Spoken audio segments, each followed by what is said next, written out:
আলহামদুলিল্লাহ আমার আদার গাছ বের হয়েছে।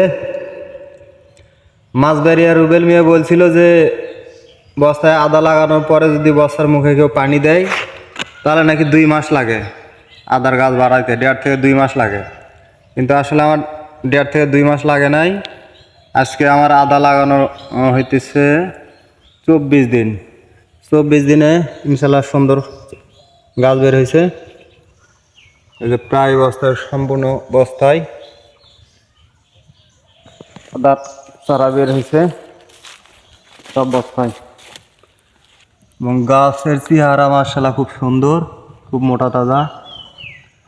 আর আমি লাগাইছি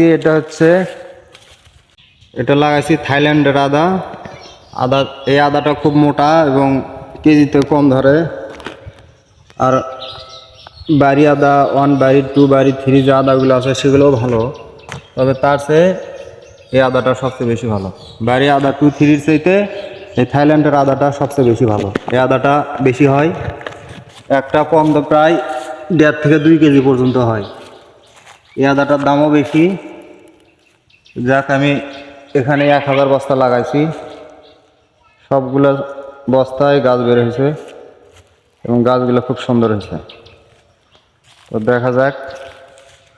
আমি খুব টেনশনে ছিলাম যে উনি বলছিল যে বস্তার মুখে পানি দিলে নাকি 1.5-2 মাস লাগে, কিন্তু আসলে 1.5-2 মাস লাগে নাই।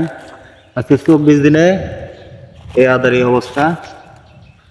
24 দিনে গাছ মোটামুটি খুব সুন্দর হয়েছে। এই যে আদা আমি বাঁধ ধারে লাগাইছি, উপরে এই যে বাঁশ, ছাওয়া জায়গা, হালকা একটু রোদ পাই, আর দিনের প্রায় বেশিরভাগই সময়ই ছাওয়া থাকে। গাছ মাশাআল্লাহ খুব সুন্দর হয়েছে। এই যে সবগুলো যেগুলো বাড়া খুব সুন্দর হয়েছে।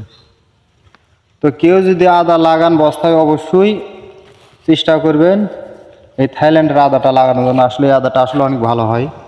অন্যান্য যে আদাগুলো আছে, দেশি আদা তো লাগাবেন না, ভুলেতেও বস্তায় লাগাবেন না। দেশি আদা খুব একটা ভালো হয় না, তবে এই থাইল্যান্ডের আদাটা খুব ভালো হয়।